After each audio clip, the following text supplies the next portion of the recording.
We have our modules there that we can identify high-risk items and low-risk, and that risk management system gives us an idea of which consignment we are supposed to intervene on, and so you will see that some people will get green, which will mean that there is no intervention from customs, they can take their shipment. Other people will get yellow, which means we'll just do a documentary check, but those high-risk consignment will get red, and so we'll have to actually examine the entire shipment documentary and the physical examination. It was during a physical examination of a shipment back in late January that personnel at the Customs and Excise Department came across a barrel of marijuana-laced gummies.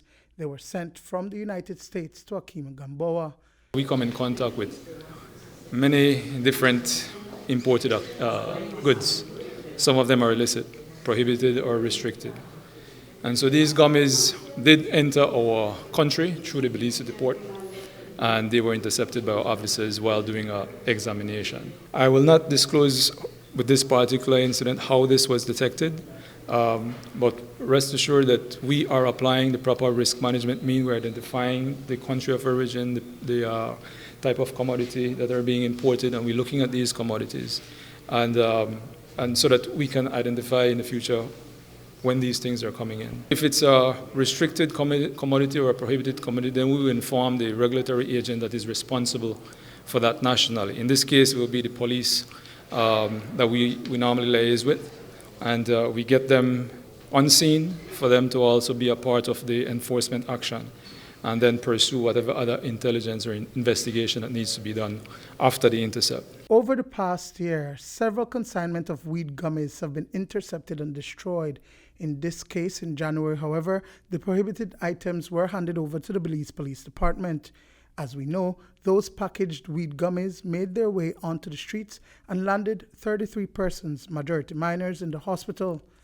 Police visited the KHMH where reports were received that several persons, including adults and students, minors, had reached this location with various symptoms and were being treated.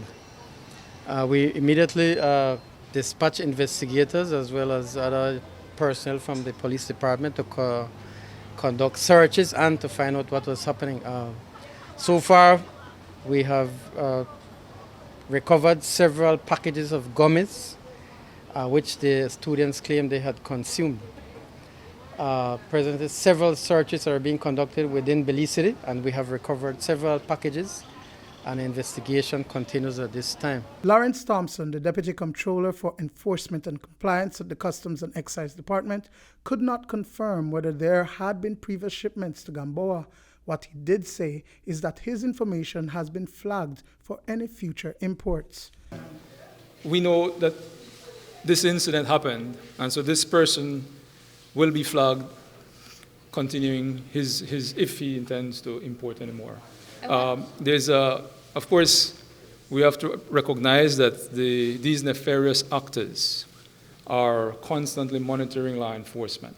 And so we have to also be proactive and innovative in our law enforcement approach. So while this person, we recognize his name and his address, his telephone number and all that, we flag that for high risk for any future consignment that is being imported. Understanding also that once these actors recognize that they've been stopped, they'll try other means. So Customs work with its local law enforcement intelligence cells and agencies, as well as their regional and international counterparts, to stem the flow of these commodities through sharing of information. Thompson says that beyond laced candy, there are actually compressed weed and guns and ammunition that are intercepted at the various ports of entry. We found a lot of illicit activities. We found marijuana. We found marijuana in barrels. We found firearms in barrels. We found firearm parts. Restricted, prohibited. People will always try to smuggle things in the country. It's our jobs to try to detect it.